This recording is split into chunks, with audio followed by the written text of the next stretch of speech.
Last time I said that the biological molecules, they are large molecules that are called organic, or if I want to describe them, they are organic molecules that must contain carbon, hydrogen, and oxygen. These are the three main elements, and carbon is the main one of them, or the most important one of them, because carbon is the backbone of these molecules to which all the other elements are attached. Today I'm going to start the first group of the biological molecules, which are the carbohydrates. So what are carbohydrates? These are biological molecules, and they are formed only of carbon, hydrogen, and oxygen. No other element is added to them. Yani in other organic molecules, we have protein, for example, we add nitrogen. Nucleic acids, we have nitrogen, we add the phosphate. But here, no, we do not add anything. It's just carbon, hydrogen, and oxygen in different amounts. Carbohydrates are very, very important to our bodies because they act as a source of energy, an important source of energy. And the body relies on carbohydrates at the beginning in obtaining its energy. And when these carbohydrates are finished in the body, or there is no more carbohydrate, the body starts to rely on other organic molecules to obtain energy, as we can see later. Also, carbohydrates, they form, for example, the structure of some organisms, like the structure of the plant cell, for example, because carbohydrates, there is a carbohydrate that forms the cell wall. And this cell wall surrounds plant cells, it surrounds bacteria, and it surrounds fungi. But in plant cells, the carbohydrate differs from the bacteria and the fungi. And each organism of these has its own kind of carbohydrate that forms its cell wall. Yani, for example, the plants, the cell wall is formed of cellulose. Cellulose is a carbohydrate. Bacteria, it is surrounded by something called peptido. الcell wall بتاعها glycan. It means that the cell wall is formed of peptido, of protein, and glycan, it's a kind of carbohydrate as well. Fungi, they are surrounded by a cell wall made of chitin. الchitin بيبقى عبارة عن a carbohydrate together with lipid. It acts, يعني it looks waxy. Carbohydrates, they are main components of these cell walls in all plants. Type. Are the carbohydrates all the same? Of course not, because I just said this is a great group. Then it must be classified. So if I want to classify carbohydrates, I'm going to classify them into, yani my classification, simple sugars and complex sugars. Complex sugars. And complex sugars, they are mainly the polysaccharides. Why did I say my classification? Because in the books, they do not classify it like this. They just classified it into three classes: the monosaccharides, disaccharides, and polysaccharides. But here, the monosaccharides and disaccharides, they are simple sugars. That's why I used to classify them like this. Monosaccharides. The word mono means one, and saccharide means sugar. It means that these sugars, they are formed only of one molecule. And if I had two of these molecules, then added together or linked together, they are going to give me another simple sugar, which is the disaccharide. And from its name, that it's formed of two molecules. Two molecules of what? Of this monosaccharide. So if I have two molecules of monosaccharide linked together, then they will give me a disaccharide. Now let's begin by monosaccharides. And then I'm going to, of course, to explain this in details later.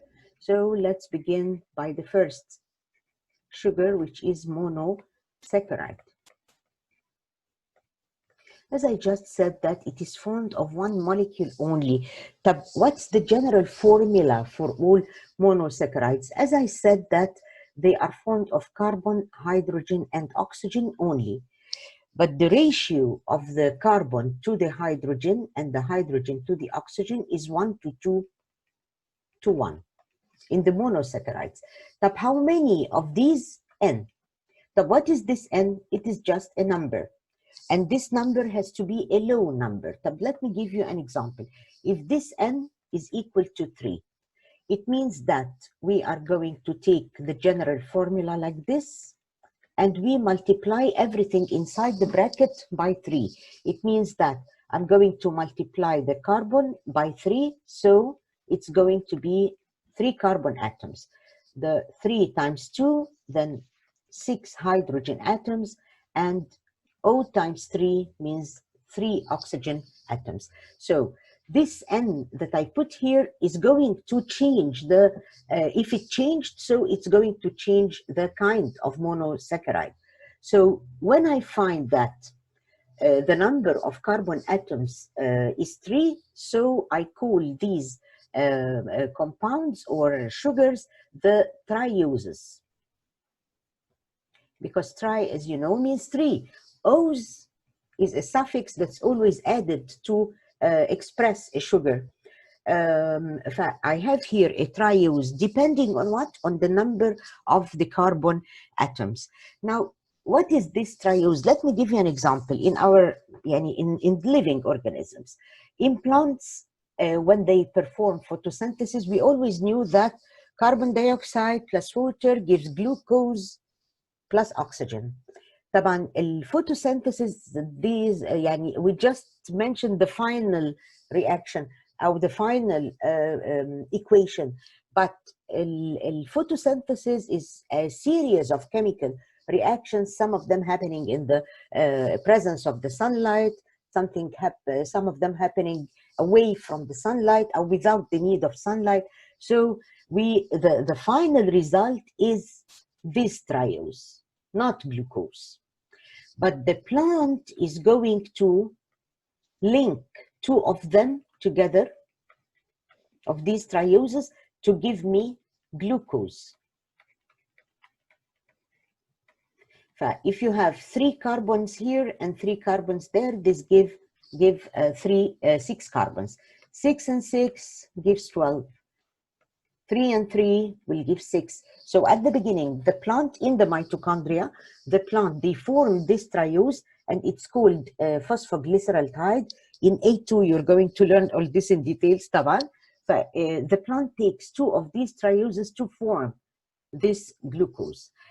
This is very important طبعا for life on Earth to have this triose, because life on Earth depends on plants. What about if this N is equal, for example, to 5?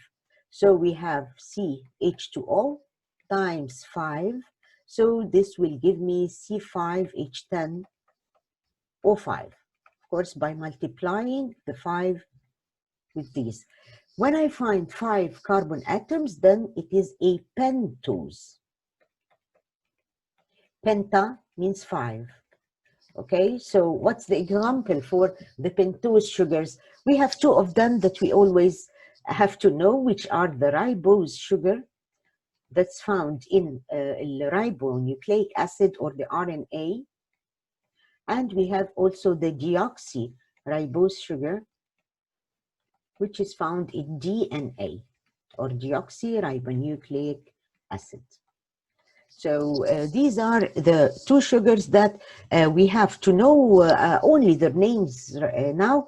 And of course, they are formed of 5 carbon atoms. You are going to see that they are arranged as such in a pentagon-shaped molecule, where here is oxygen. This is carbon number 1, carbon number 2, 3, 4. Where is carbon number 5? It is attached like this. So according to the number of carbon atoms, not according to the sides, the number of sides of the molecule, no. According to the number of carbon atoms, we decide whether this is a pentose or not.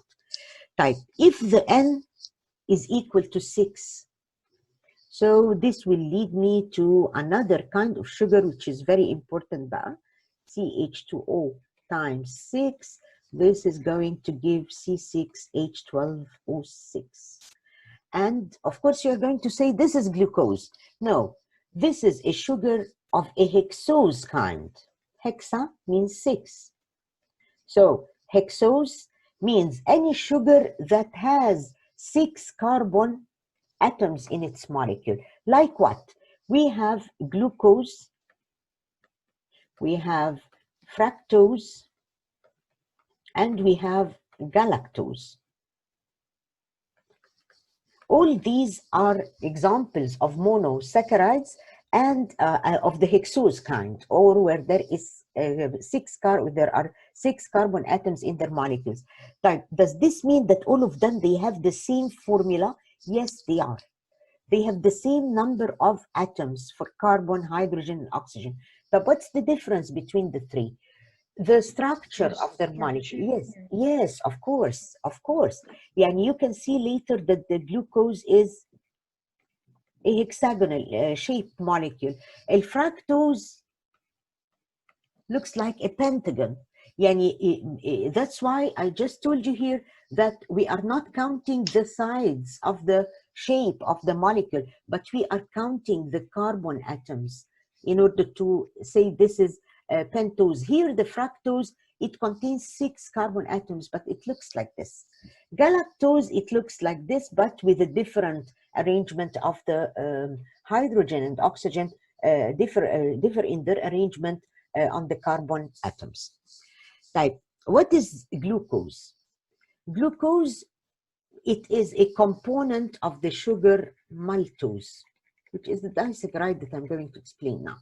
But what is maltose? This is the sugar that's found in malt. But what is malt? This is the syrup that is extracted from barley, kind of plant, of course. Fructose is the sugar found in fruits. Galactose is the sugar found in milk, because we know that the sugar in milk is lactose, and galactose is a component of this disaccharide lactose. But let me start by, we do not have to know anything about the structures of fructose and galactose, but this is the most important one. And when the cell respires, it respires glucose, or it breaks down glucose. But why not fructose and galactose, since all of them are hexose sugars? Because glucose has the simplest structure.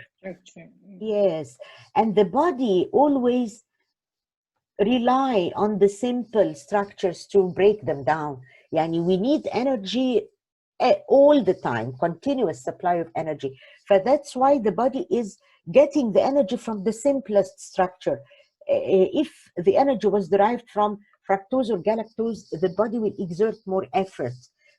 We always rely on the simplest form of molecules in order to extract the energy from, only for one reason, to have a continuous supply of energy without stopping. This glucose, it has 2 shapes that differ a very slight difference. That's why we have 2 kinds of glucose. One of them is called alpha glucose, and the other one is beta glucose.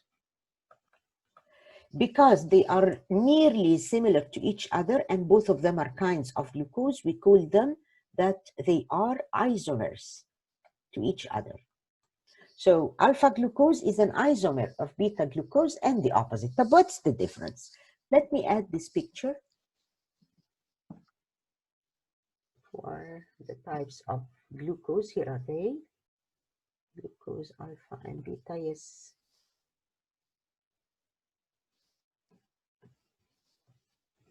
Look at this. Now here I have alpha glucose and beta glucose. But what's the difference between them? Just the position The of, age, yeah, yeah. on carbon atom number 1, and here is carbon atom 1, 2, 3, 4, 5, and 6 is outside the molecule like this. Okay, the hexagonal Yeah. structure or the ring form. Here just I have alpha glucose, the hydrogen on top, and the OH in the bottom. Here is the opposite. Simply, we cannot write them yani, with all the hydrogen and oxygen attachments in the test. We just draw them like this. The most important molecules are the ones on the carbon atom number 1. So both of them, they are isomers to each other. Type. What about the second kind of sugar, simple sugars, which is the disaccharide? Number B, this is the disaccharide. Disaccharide, as I just said, that it is formed of two monosaccharides that are attached together. Type. If I want to attach two monosaccharides together, how can I link between them? Look at this picture for this linkage. For example, here two glucose molecules that are attached together to give me maltose. Look here. Here I have two alpha glucose molecules, and by the way, all the carbohydrates that are derived from glucose are formed of alpha glucose, except only one, which is cellulose. I teach cellulose, but الsyllabus they said that it's not a must to know about beta glucose and its cellulose, but I have to give you an idea about it because later on you are going to deal with the cell wall in details بالأكتر في unit 2. Okay, here I'm going to add two alpha glucose together. So I want to link between them. I have to extract water molecule from both alpha glucose molecules. So I take OH from one of them and the hydrogen from the other one. Yani, is it a must to take from the left alpha glucose the OH? No, we can take them like this. Just take away a molecule of water. Either OH from here, OH from there, it doesn't matter. Just remove a molecule of water. So when I remove a molecule of water, we are left with the oxygen. So what will the oxygen do? It will bind with this. So this bond is going to bind or to link with oxygen instead of linking with OH. This bond that was formed, here it is called the Glycosidic Bond. طب why here they wrote 1,4? Because water a link was between carbon atom number 1 and carbon atom number 4 of the second alpha glucose. As you can see, that this link joins between carbon number 1 and carbon number 4 through this oxygen. So this is the 1,4 glycosidic bonds. The process by which we remove water from two chemicals or from two monosaccharides is called condensation. So condensation is the kind of reaction by which we remove water. When you were learning before, we know that condensation is changing of water vapor into water droplets when they touch a cold surface. This is different. This is a kind of reaction. The other condensation that we used to learn is just like something physical that happens to water molecule or the change in the states of water. But here, I mean by condensation, a kind of reaction by which we remove water from two molecules. But what if I want to break down maltose again to 2-alpha glucose? Just add water. So return the water back. So I'm going here to say plus water again. It will return back. I will break down this glycosidic bond, and the H2O are going to return back to their places, and the maltose is separated into to monosaccharides or to alpha glucose. If we are going to split or divide a molecule like maltose into its components, this reaction is called hydrolysis. What does this word mean? Hydro, anything dealing with water. Lysis means breaking down. It means that we are going to break down maltose in the presence of water. That's why we called it hydrolysis. Okay, let me give you examples for disaccharides. Now we knew maltose. The first monosaccharide, disaccharide, is maltose, and it is formed of two glucose, alpha glucose molecules. So I have here alpha glucose plus alpha glucose. Now the second disaccharide we have to know is the sucrose. Sucrose is the table sugar that we use at home. It's formed of alpha glucose and fructose, which is the sugar of fruits. The third disaccharide is the lactose, which is the sugar of milk, and it is formed of alpha glucose and galactose. But what drew your attention in the composition of these three disaccharides? What is common in between them? The alpha Of glucose. course. So that's why all the disaccharides in the intestine, they are going to change into their monomers. So here, the maltose, with sucrose, with lactose, they are disaccharides, yes, but they are considered as polymers, and their monomer is a monosaccharide. For all of them, they are completely digested in the small intestine to give glucose, glucose, glucose, which is absorbed by the blood to reach the cells in order to respire with. Yani that's why alpha glucose is a main component in all the sugars in order to increase the amount of glucose in the going to the cells to derive energy from. Right. What else? How can we test for these sugars? Yani from the practical point of view. Now, there is a very important and famous kind of investigation for all the sugars, which is the Benedict test. But who's Benedict? This is the scientist. That's why we always write it in a capital letter. But what is Benedict's test? We use in it something called Benedict's reagent or Benedict's chemical, a kind of solution or a mixture or whatever you have to call it. Benedict's reagent contains a very, very important chemical that we are going to rely on in our investigation, which is copper sulfate. Copper sulfate has two forms because copper has two valences. Copper is monovalent and divalent. Here in our test, our investigation, we are going to rely on changing copper 2 sulfate, which is blue in color, into copper 1 sulfate, which is brick red in color. Or sometimes they call it rusty red. Yani whenever you find the word red, then it's okay, this is copper 1 sulfate. And the red color is due to precipitation of the copper atoms. Copper is reddish in color. That's why it gives a red color. So what should we do in order to change copper 2 sulfate into copper 1 sulfate? We have to reduce it. So if copper 1 sulfate is reduced, it's going to give copper 2 sulfate is reduced, is going to give copper 1 sulfate.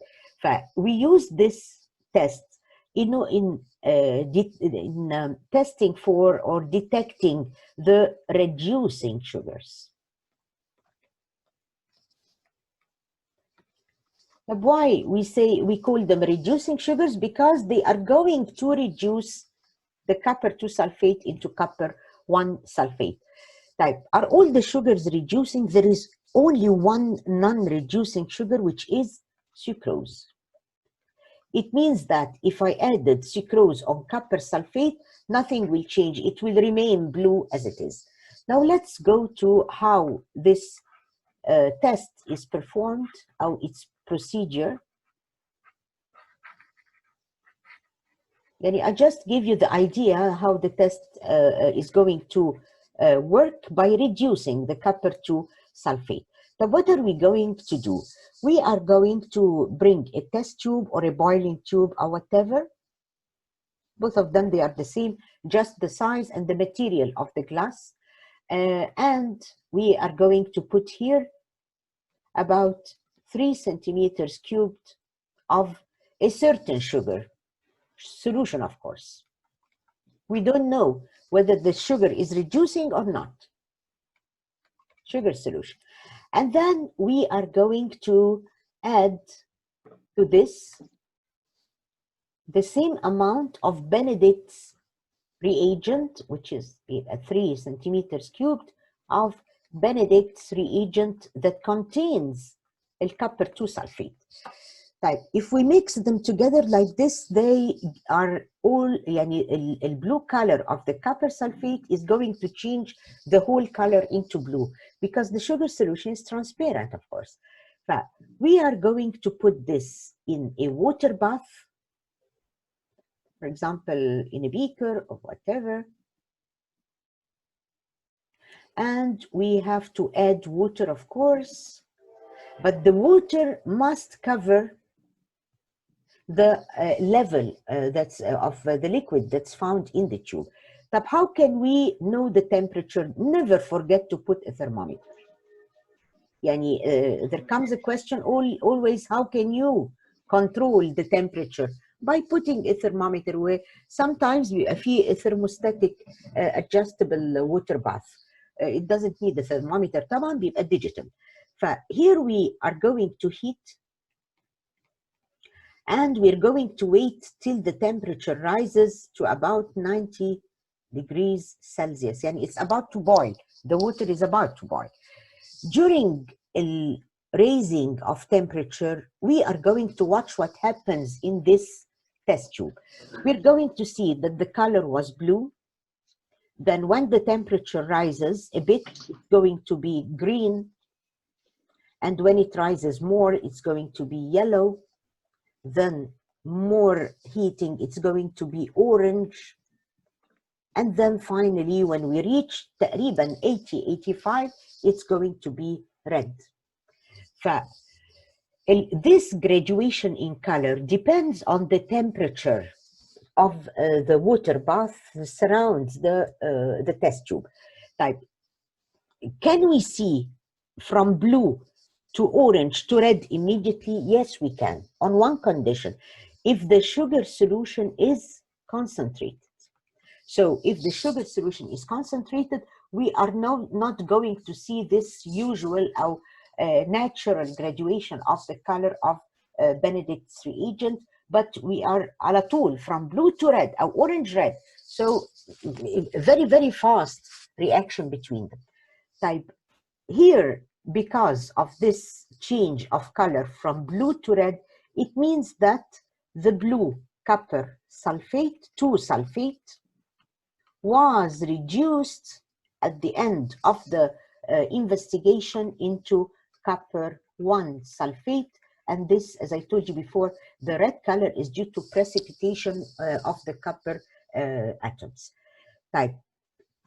If I found this graduation, then I'm 100% sure that this sugar is a reducing sugar. Okay, what if I added a sugar solution and I did not find any change in the color? Then the sugar, of course, is non-reducing. Is it enough to mention this in the exam? Of course not. You have to confirm your results. It's not enough to say, so this is a non-reducing sugar. No, you have to confirm this. But how are you going to confirm? At the beginning, we used a kind of sugar. We performed the Benedict's test, but we did not find any change in the blue color. So this is the beginning of your test. You are going to mention everything, but you are going to say that the blue color did not change. So what we are going to do in order to confirm our work, we are going to repeat the investigation again, but we are going to add another thing. So if this is a test tube, and I'm going to put here the sugar that did not reduce the copper to sulfate. So this is again 3 centimeters cubed of the non-reducing sugar. And we're going to add few drops of HCl, dilute of course. We never use concentrated solutions in biological or biochemical tests. We put few drops, even 1 centimeter cubed of dilute HCl, like this, and shake this solution and put these in the water bath. I'm going to put a water bath like this, and here is the water level, as I told you before, that it has to cover. Of course, I'm going to cover the water till here. Why? Because after I heat this mixture of HCl and non-reducing sugar a bit, I'm going to add Benedict's reagent again. So here is the thermometer, like this, and heating, and I'm going to wait till the temperature reaches 90, 95 degrees Celsius. After adding the Benedict's reagent, you are going to see of course, it's going to be blue in color, and you are going to see the graduation of colors. It means that it's going to change from blue to green to yellow. So directly, whenever blue stays the same, I know that I need to repeat. Excuse me? When a blue does not change, I know that directly I have to repeat the investigation. Yes, again. because it's going to be a non-reducing sugar, so you have to confirm your work. This is confirmation of work. It means that when I added HCl, so everything is going to go normal again, the normal graduation in colors. This means that this HCl has done something very important to this non-reducing sugar. It changed the non-reducing sugar into reducing. Yes. But can you give me an idea how did this happen? What happened to this sucrose to be changed into reducing sugars? It means that the sucrose changed into The sucrose yes. I don't know. We know that sucrose is formed of what? What are the sugars that form sucrose?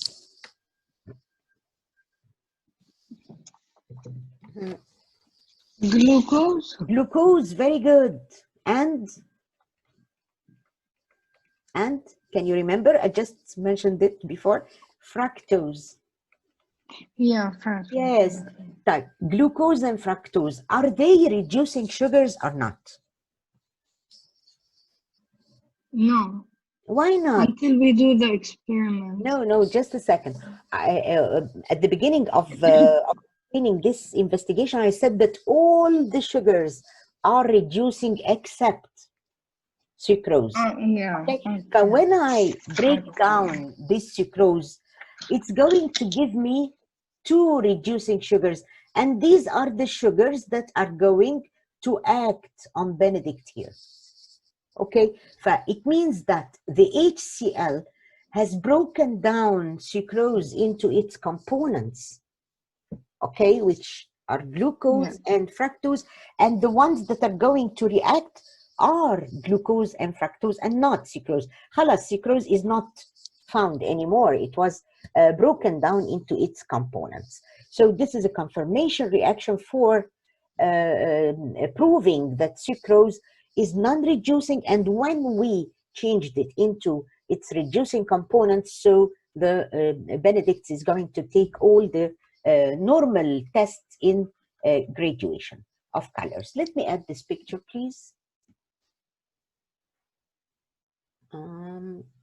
This picture, I got it from Google Images, and of course it's lacking in a color.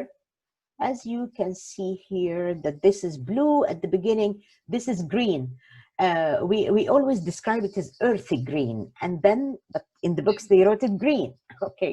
And then there must be a yellow here, orange, and then red. The colors are not that accurate because this is practical, not theoretical. From the theoretical point of view, we are going to mention the 5 colors in front of you. So these are the disaccharides. What about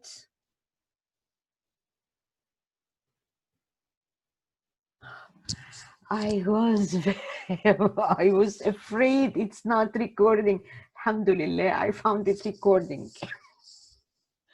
Yani in a second, I felt it's not recording. Let's go. Now, I at the beginning, I told you that we have simple sugars and we have complex sugars. Now, let's go to the complex sugars. Complex sugars, it means that they are formed of more than 2 molecules of monosaccharides. So if I have the number of monosaccharides from 3 to 10 monosaccharide molecules, so this complex sugar is called an oligosaccharide. And we are not going to learn anything about oligosaccharides, just the name. It's a complex sugar is an oligosaccharide if the number of monosaccharides is from 3 to 10. يعني لو كان the number of molecules is 1, the sugar is simple and it's called monosaccharide. And if 2 molecules, then it is simple, it's called a disaccharide. If it is 3 molecules of monosaccharides till 10, then this is an oligosaccharide. And if the number of monosaccharides joined together is 11 upward or up, it's going to be a polysaccharide. So what's the meaning of this part? Poly means many sugar molecules. I forgot to tell you something important about the simple sugars. All of them, they dissolve in water, and all of them, they have sweet taste. Okay, the monosaccharides and disaccharides, both of them, they have sweet taste and they can dissolve in water. Right. We are not going to deal with this خالص, but we are going to learn, of course, about these polysaccharide. And let me give you like a hint about their properties, that all of them, they do not dissolve in water. All of them, they do not have a sweet taste.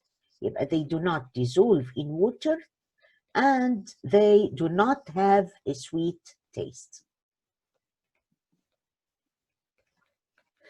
Because they do not dissolve in water, it means that they are not going to affect the osmosis in our bodies. وطبعا polysaccharides in the plant and the animals, they are found, or animal bodies, polysaccharides. They do not dissolve in water, that's why they will not affect osmosis ولا الosmotic pressure of water خالص. If I give you another hint about بقى هنا يعني دول about their physical properties, about their structure. Because they are very, very, very large molecules, and all of them, do you know what are they made of? They are made of alpha glucose. Hundreds, even thousands of alpha glucose molecules that are joined together, except only the cellulose, which is formed of beta glucose, thousands or hundreds of beta glucose attached together. According to the structure, because they are very, very large molecules, so these molecules have to be compressed. So we say that the molecules, they are compact molecules, as we are going to see now. What's the meaning of compact here? Of course, these are carbohydrates. Then what is the type of bond that links between all these glucose molecules? You remember what's the name of the bond? Hydrogen? No. No, the one with the OH and the H? Yes. Do you remember what's the name of the bond? No. Glycosidic. You have to remember this, because I know this is the first time to know it. بس طبعا you are asked about this, the bond in carbohydrates, the bond in lipids, the bonds in proteins. It's very simple. All of the glucose molecules, they are linked together by glycosidic bonds. If I have, this is glucose and linked to another glucose to form whatever the number is, to form a starch molecule, for example. Suppose the body needs starch. So the body, what is the body going to do with these bonds in order to extract the glucose? The body has to break the bonds. So glycosidic bonds are easily broken. Why? Because starch, for example, or the other kind, which is glycogen, they are formed of alpha glucose, and the body relies on glucose in its respiration. Yeah. So if the body finished the glucose amount in the blood, so it has to take glucose from somewhere. So it starts to break down these bonds in order to release free glucose molecules to respire with. But if the glycosidic bond is hard to be broken, so we are not going to have continuous supply of energy. That's why glycosidic bond has a very important property, is that it is easily broken in order to allow the release of glucose or monosaccharides that are used in respiration.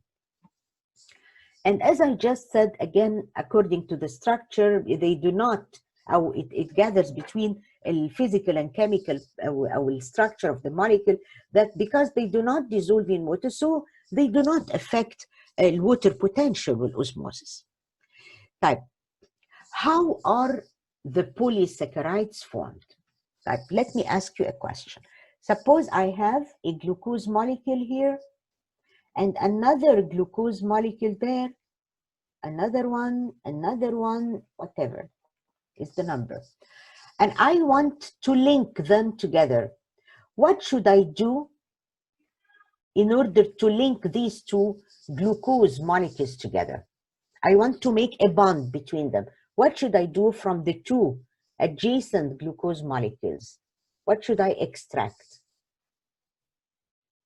We take the OH and the H. Yes, of course. It means that in order to link them together, I have to take away a molecule of water. That I want to link these together, I have to take away water molecule, and so on. So in order to link the glucose molecules together, I have to subtract or get away or remove a molecule of water, and this reaction, of course, is called a condensation reaction. So if you are asked how the starch molecules, for example, are formed, by linking the glucose molecules together with the removal of water, one water molecule from each adjacent adjacent glucose molecules in a condensation reaction. The same for what I said about disaccharides, it applies here as well to all the molecules when I have multiple molecules of glucose. Type. If I want to break, as I just said, in order to extract energy, what are we going to do? We are going to add water, and this is, of course, a hydrolysis reaction. Look at the digestive system, for example, of humans. When we eat starch and we chew, for example, a piece of bread or pasta or whatever in our mouth, we are allowing the starch found in this food to a very important enzyme in the saliva, which is called amylase. This amylase enzyme is going to break down the starch into maltose.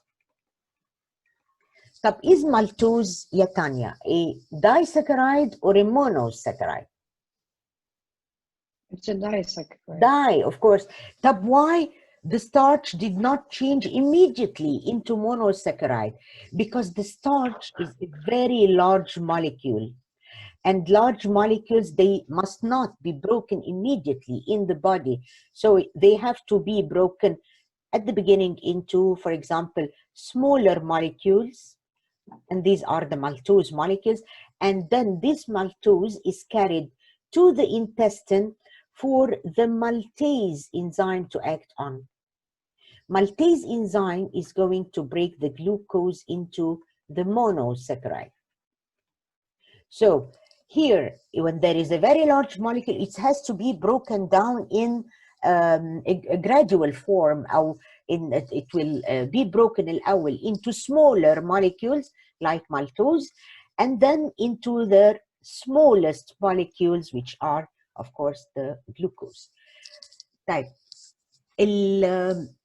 الستارch, when there is extra glucose in the body, it has to be stored in the body as starch. يعني and by the way, the starch is a storing molecule in plants only. Animals, including humans, we do not store starch خالص. But what are we going to do with our extra glucose? It is going to be stored, but in another molecule, yes, which is called glycogen. Okay, but where is starch stored in the plant? Anywhere. For example, it can be stored in the root, it can be stored in the stem, in the leaves, in the flowers, anything that is colored white. So it must contain starch. How it is storing starch. You're going to say how the leaves are white in color. And I gave you an example the previous session, I think, about the inner leaves of the cabbage or the lettuce. The outer leaves are green while the inner leaves are white because they are storing starch. And let me give you an information.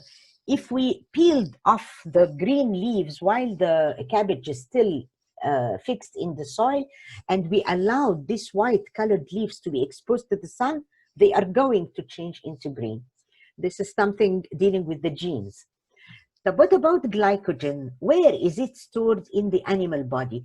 It is stored only in two pancreas? Excuse me? Pancreas? No, the glycogen, you mean the glucagon.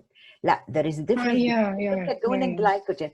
Glycogen is stored only in the liver and in the muscles. El glucagon is the hormone that's going to break the glycogen into glucose. Yes? Okay. It's, of course, secreted from the alpha cells of the islets of Langerhans. Type. This means that we have two types of polysaccharides. Of course, there are three, and the third one is cellulose.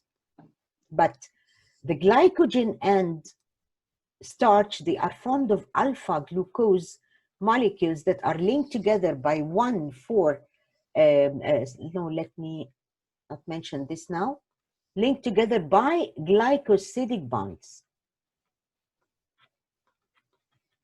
While only the cellulose is formed of beta glucose, again linked with glycosidic bonds. Any carbohydrate, the bonds are called glycosidic bonds. Type. Let me begin by the starch. Of course, if you have any question, please feel free to ask me.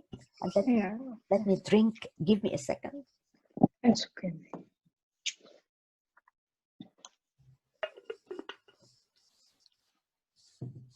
Now, let me begin with starch.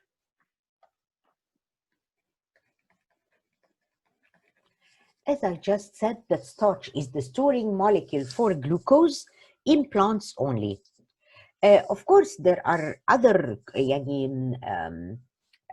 organisms that store starch, but mainly we are speaking about plants, and they are not humans or animals, by the way. The sugars that are formed by photosynthesis. Suppose I write here the equation of photosynthesis. And water, this is the final equation in the presence of sunlight and chlorophyll. This will give glucose after, of course, adding 2 molecules of triose plus oxygen. The plant uses part of this glucose in its respiration because the plant respires as well. What about the rest of the glucose? Some of it is changed into proteins by just adding nitrogen. Some of these glucose molecules will change into lipids. For example, to form oils, to form the cell membrane, whatever. Some of these glucose molecules will change into DNA because carbon, hydrogen, and oxygen. And the rest is stored as starch. I need this. It means that this starch was formed after photosynthesis, or when the glucose, the extra glucose molecules have to be stored for to be needed. When the plant needs extra glucose, the starch will be broken down. But I just said that the starch is formed only of alpha glucose. It means that because starch is a very, very great molecule that is formed of these alpha glucose molecules, so we say that starch is a polymer. And what is the monomer of starch? It is alpha glucose. So alpha glucose is a monomer. And let me remind you, but by what I said last time, in polymers, they are molecules, very large molecules that are formed of many, many, many repeated monomers. For here, the monomer is glucose, and it is repeated like this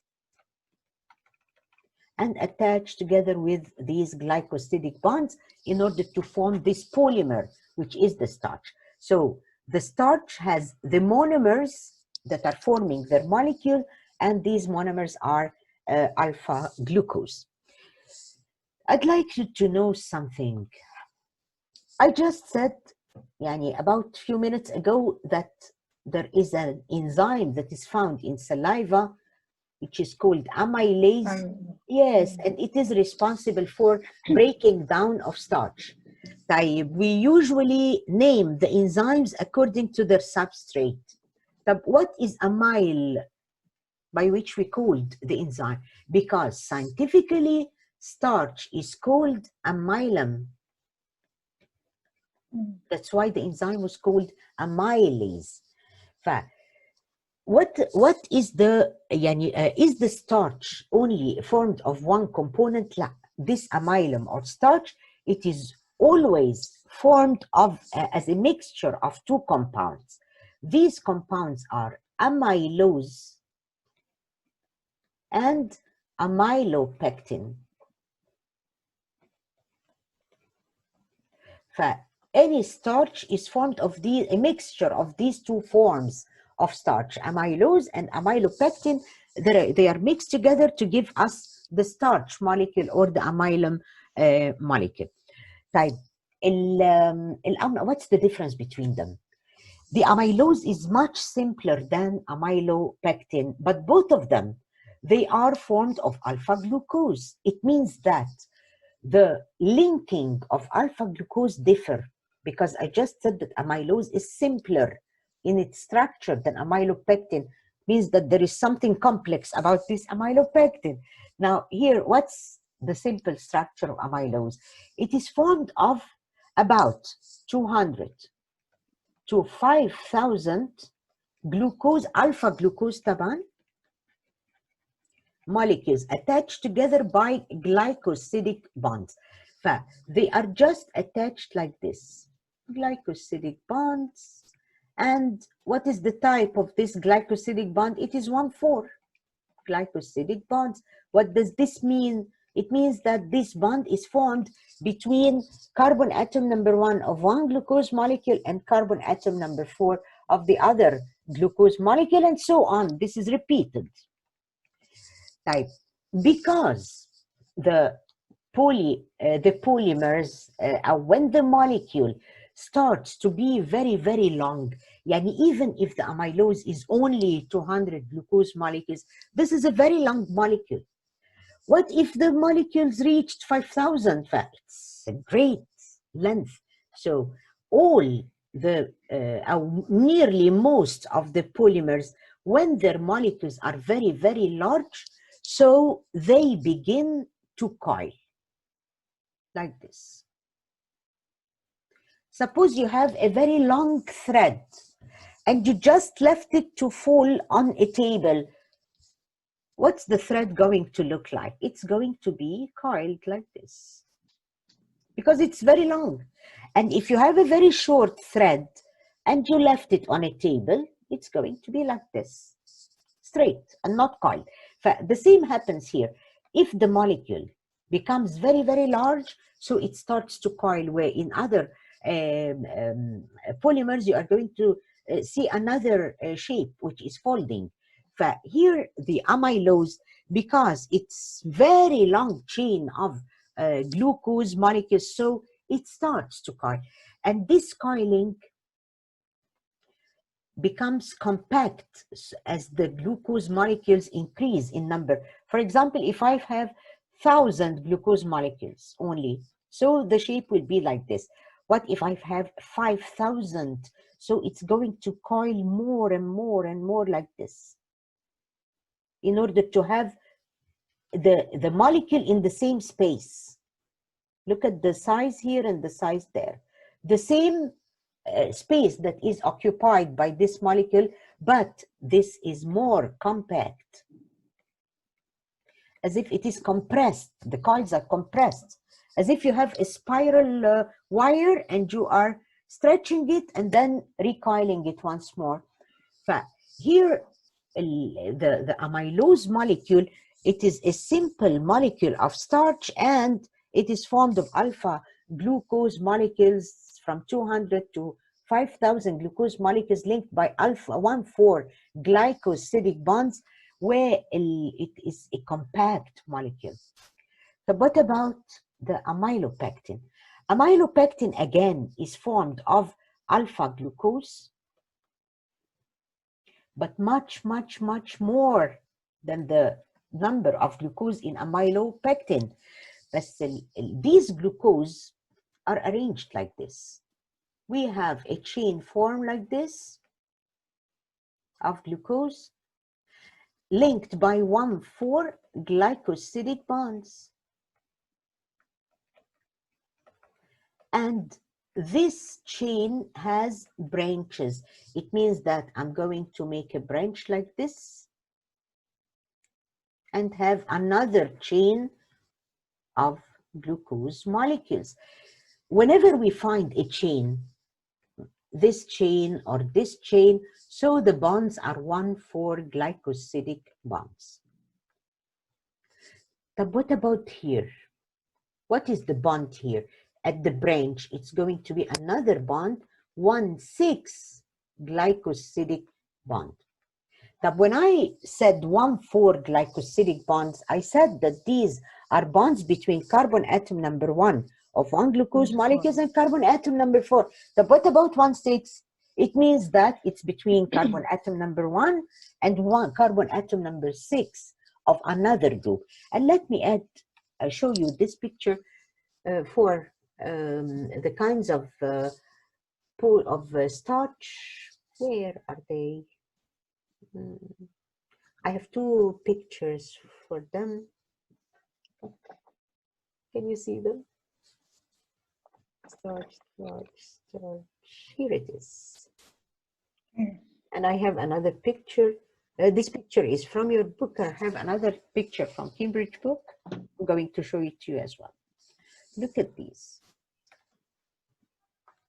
This is, of course, amylose, because it is a chain of glucose molecules that are linked together by 1,4 glycosidic bonds, and because it's a long chain, so it starts to coil, or we say that it is a spiral bond, and it is compact, of course. Look at the amylopectin. It is formed of a chain just like this, but another chain just like this is attached to it by 1,6 glycosidic bonds. This is a branched kind of starch, so that's why it is very complex, a complicated form of starch. And as you can see that the branches, they have an end. There is a glucose molecule. The glucose molecules are found at their ends. When the body needs glucose from amylopectin, the glucose that are found at the ends are the first glucose molecules that are going to detach. Yani if the body needs glucose, so it starts to break the branches, because these branches are extending outward, yani, outside the original molecule of starch, and the glucose are found at their ends. The first glucose molecules to be broken are the ones that are found at the ends. This makes it easier for the body to extract glucose from starch. طيب ده بالنسبة للplants. What about animals? Animals, as I just told you, they do not have starch, but they have glycogen. Glycogen is only one form. It doesn't have something looking like this, but it exactly looks like amylopectin, but it has more and more branches. Yani, for example, if I have here this chain of glucose molecules like this one, and this is a branch, there might be another branch coming from here, another branch coming from there. That's why we say that glycogen is more complicated than amylopectin. It has the same types of bonds, but it's more complicated. But I just said that it has the same types of bonds. This means that glycogen has both 1,4 glycosidic bonds and 1,6 and 1,6 glycosidic bonds. So glycogen in its structure is looking like amylopectin, but it's much more complicated, and it has more side branches, and this allows glycogen to break down rapidly to supply the body with energy, with glucose for extracting energy. We know that the glycogen is found in animals, and animals, they need more and more energy than plants. We have to supply the masses or the cells with enough glucose in order to extract energy continuously. That's why the glycogen has more side branches than amylopectin, in order to release the oxygen when the glucose whenever needed by the animal, and it is always needed. طيب الكربوهيدراتس او the other carbohydrate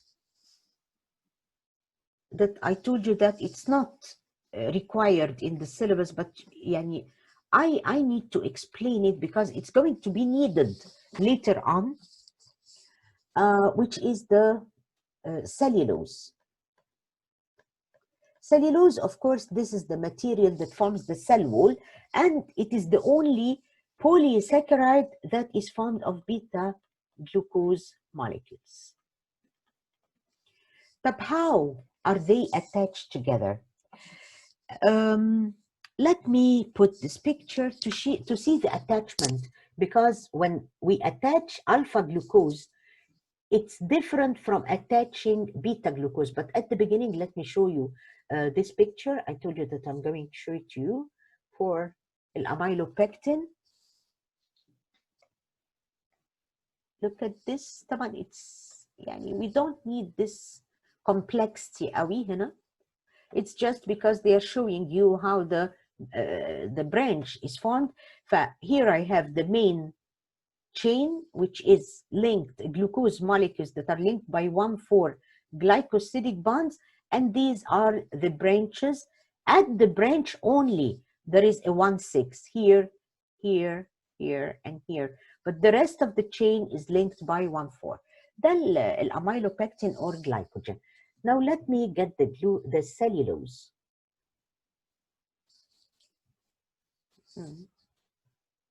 I said that it is formed of beta glucose. The attachment of beta glucose molecules differ from the attachment of alpha. طب why?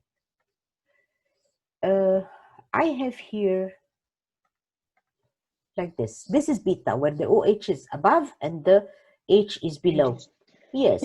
So I have here carbon atom number 1, and this is another carbon atom number 1, but water molecules will be removed from carbon atom number 4. Here in the beta glucose, look at this hydrogen, OH. How can I remove water? From here or from there? If I removed water, then I'm left with nothing to put the bond. Yani in the alpha glucose, yes. So there was an oxygen molecule left, so I can attach it to the bond. But here, how can I get this oxygen molecule? So one of the beta glucose molecules, it has to rotate or to invert 180 degrees, complete inversion. So to get the OH above here and the H below, of the opposite. So due to this inversion, the OH from here was brought above, so I will be able to separate water from here. And we are left with this oxygen atom to form the bond. Again, because I'm removing water, so this is a condensation reaction, and if I want to return it back or to break it down, it's a hydrolysis reaction. So you are going to tell me, why do we break cellulose? Why? This happens in ruminant animals, not in humans. Now, what are ruminant animals? These are the herbivorous animals, or like cattle, for example, like goats, cows, sheep, whatever, buffaloes, camels, all these, they are herbivores and they rely on plants in obtaining the food. Ruminant animals, they can digest cellulose because hydrolysis means breaking down. In other words, it is digestion. In our, if cellulose plant cells, they are found in our digestive tract, then they are digested. They are hydrolyzed fat. I have here to break down this cellulose to allow the animal to benefit from. Ruminant animals, they can hydrolyze this cellulose. But what about humans? We cannot digest cellulose. We cannot hydrolyze cellulose. Why? Because this reaction, it needs, or this hydrolysis reaction, it needs a certain enzyme which is called a cellulase enzyme. This cellulase is not produced in humans. That's why cellulose is not digested in our body. And I'm going to tell you now what it is in our body later on. Now, what about ruminant animals? Why do they digest? Do they have this enzyme? No, they do not have this enzyme. But in their intestine, there is a certain beneficial bacteria that produces this cellulase in the intestine. That's why animals, or the herbivorous animals or the ruminant animals, they can digest cellulose, but not humans. But what happens to this cellulose in our intestine? They act as fiber, or in other words, we can call it roughage in our body, in our intestine. So what is fiber? The cellulose, as you can see, is formed of fibers. Yani if I took this one, this glucose, beta glucose, this is a fiber of cellulose. Okay, another one, this is a fiber of cellulose. It looks like threads, very fine threads. So these fibers, when they are found in our intestine, because they are not digested, they are going to pass to the large intestine. As we learned from our previous studies that if the body cannot, or the intestine cannot digest the food, so it is passed to the large intestine as undigested food that's going to form later on feces. So the body can get rid of them through the anus, of course. But this fiber is very, very important in the formation of this feces. But what does the fiber do? As I told you now that it is fibers, they look like thread, for example. Suppose this is the large intestine of humans because they cannot digest cellulose. Yes. Yeah. Excuse me? Nothing. Now this is the large intestine. Like this. Here is the small intestine. So the undigested food will pass like this, including fiber. This fiber is going to collect around the undigested food. For example, this is the undigested food. So fiber is going to act like as if it is packing the undigested food and allowing it to press on the wall of the large intestine. Pressing on the wall of the large intestine stimulates the wall to move, or to make its action. In other parts of the digestive tract, it is called peristalsis. You remember this word, Tanya? Peristalsis. Okay. In the large intestine, it looks like peristalsis, but it has another name, segmentation. I don't think this word is written in a book. This means that a bulk, or a great part of the large intestine is going to work together. So a movement of the large intestine will allow this bulk to move with it in order to be stored here in the rectum and then to get out by egestion. The presence of fiber is very important because it stimulates the large intestine to work properly. If somebody is not feeding on plants or like vegetables or fruits, so they do not have fiber, so their undigested food is going to remain in the intestine for a long time because the movement will be sluggish. There is nothing to stimulate the large intestine to move. And during the movement, as we know, of the undigested food, water is absorbed to the blood. But if the feces or the undigested food without fiber stayed in the large intestine for a long time, more and more water is going to be absorbed to the blood. This means that the texture of feces is going to be very hard, very hard. And this is what's known as constipation.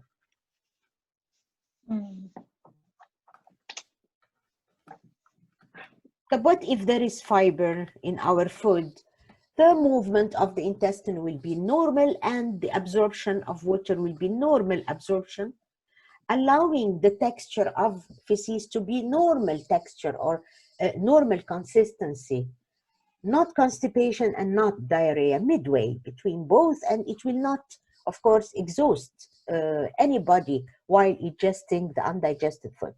But this is why fiber is very important to humans, although it's not digested, but it has a certain function. But let me return back to this. Here I have a cellulose fiber, and here is another cellulose fiber. So if the fibers are just found like that, they are going to separate from each other, and these cellulose fibers, they form the cell wall. It gives a structure, a strength to the plant cell. But how are they going to be strong when they are separated like this? So we have to bind them. Binding between these cellulose fibers by hydrogen bonds. So like water, here hydrogen bonds. And as I mentioned about water, hydrogen bonds are weak electrostatic attraction forces. But when they are too much, they are going to give strength, and they are very, very strong. That's why many hydrogen bonds are attaching the cellulose fibers together, and they give me a certain shape which we call a cross link. So the cross links here are formed by hydrogen bonds. I'd like to add a picture for cellulose, real cellulose, as seen by a microscope. And I hope it is found. I cannot see it. Where is it? I showed it to the group. Maybe I got it from another course. Anyway, I'm going to draw how does it look in reality, or I'm going to get it from another board now, another course. Just a second, please. Okay. Cambridge. I'm going to add it back to this folder. Pictures. It's here. Oh, no, this is cellulose. Excuse me?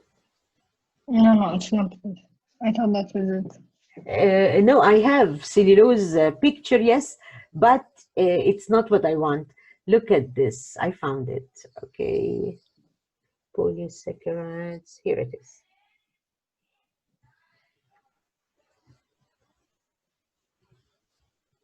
Now look at this picture. It's very nice. Now it gathers everything back.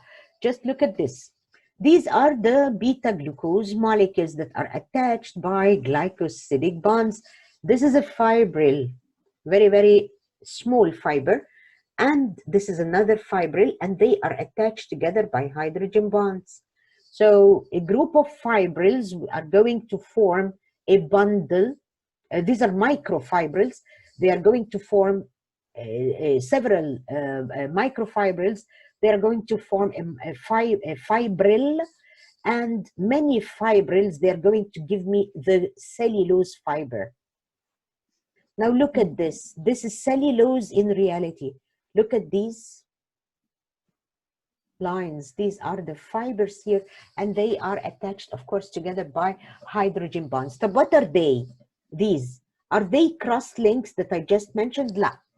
This is something called the secondary cellulose. We are going to learn this in Unit 2.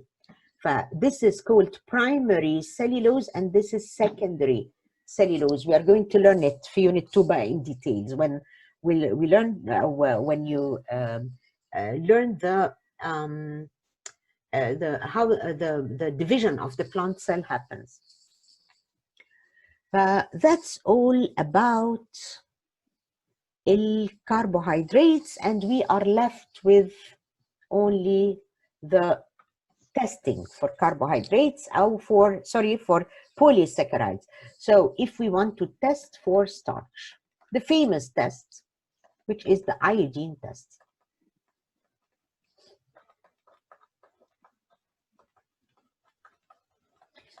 Iodine actually is potassium iodide, but we usually call it the iodine solution. Of course, if I have, for example, a piece of potato, here. We did this this year. Of course, yes. It's a very famous test. Here it is. Here is a piece of potato, and you can see that the iodine is brownish in color, and if we add it to something containing starch, it's going to change immediately into blue-black. Never say black, never say blue. You have to say blue. Here it is written, blue-black. But this, if it is a solid food. What if I want to make a test for liquid starch? What are we going to do? We just get some cubes of a potato, and we put them in in the mortar. Yes, we add some water. Here are the potato cubes, and we start to crush them. Then this water is going to change to be turbid. because it contains the starch. We take them by pipette, and then we test them in a test tube. We take just the starchy solution here, or the liquid supernatant. We filter it and we add some iodine. It's going to turn into blue-black. So what are these? I couldn't find this in any course. I read it once in one of the courses, but I cannot remember. Is it Edexcel? Is it Cambridge? Is it EQK? I don't know. Cannot remember. But this يعني الامylose is going to give this blue black if it is only amylose. If يعني الامylopectin, if only amylopectin, it's going to give like reddish violet color like this. Yani you don't have to know this. I read it in some place and I can't remember where. Let us يعني keep on saying that it is going to be blue black. That's it. Okay.